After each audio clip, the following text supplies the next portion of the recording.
Welcome to Toronto. Thank you very much. You and me had a, 15-minute conversation? Over the phone.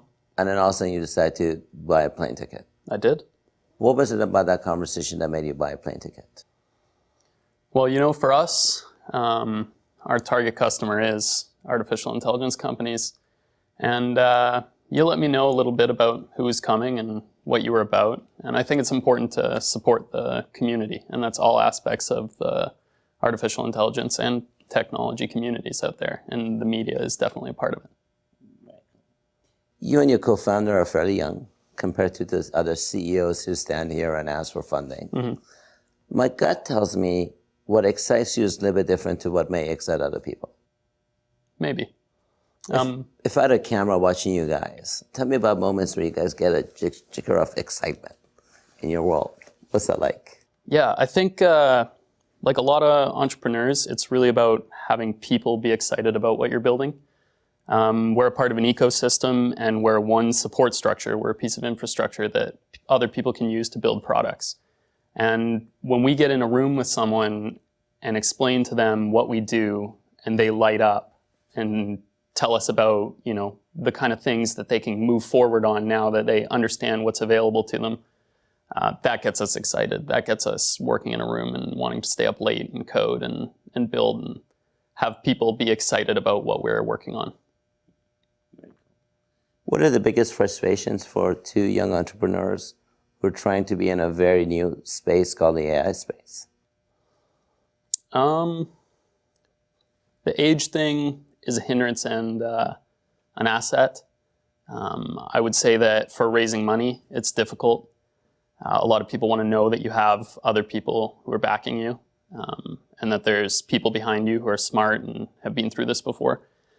But I think on the other side of that, it gives us a healthy respect for the future, and knowing that this is a process and that it unfolds slowly and that we're going to work through it and climb over those hills and down those valleys. So, nice. So I'm the CEO of a company that does exactly what you do, and I'm in my 60s, so I have a lot more experience. What competitive advantage do young entrepreneurs have over a guy like me?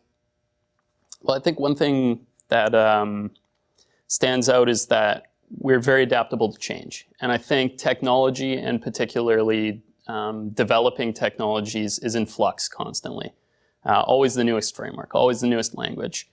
But we as young entrepreneurs are there at the forefront. We're at the frontier, and we're always willing to adapt. And I think developers understand that when you come in with that mentality and you're supporting that ecosystem and you're supporting the building, that you want to bet on the person who is looking forward rather than looking back. Mm.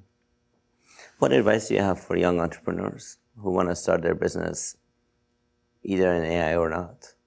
Find a co-founder. Find a wonderful human being who is going to sit by you through the thick and thin. And I was lucky enough to find mine in a place beside me, but search far and wide and don't stop searching until you find the one.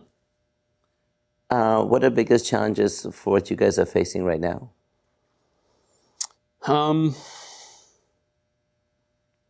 Biggest challenges, one is money. I think everybody faces that challenge at some time or another. You want to move forward, but you're held back. Right now, it's just a couple of guys in a house working on something. To make it bigger and to make it better, you need a team, and you need an extensive team, and that comes with raising capital. So I think that that's probably the biggest frustration that anyone has starting out is you want to move faster than the competition, you want to move further than the competition. But to do that, you need help from a lot of people. And that help comes in many forms, and capital is probably one of the hardest ones to acquire. Awesome. Where do you want to be? Because where do you expect to go from coming on the show? I expect to go home and go to bed, I think. I'm tired. But I think from here, being able to see this as an experience and a learning experience. This is one of the first times I've been able to pitch the company in front of a panel of investors, and to watch back on that experience and to learn from it is just going to be crazy valuable for us moving forward. So What are you taking away? My takeaways, I would have to say that there's a big ecosystem of friendly entrepreneurs in the AI space, and I picked the right space to be in, and I'm excited to move forward and meet more people because of it. Awesome. Thanks for coming Thanks down. so much.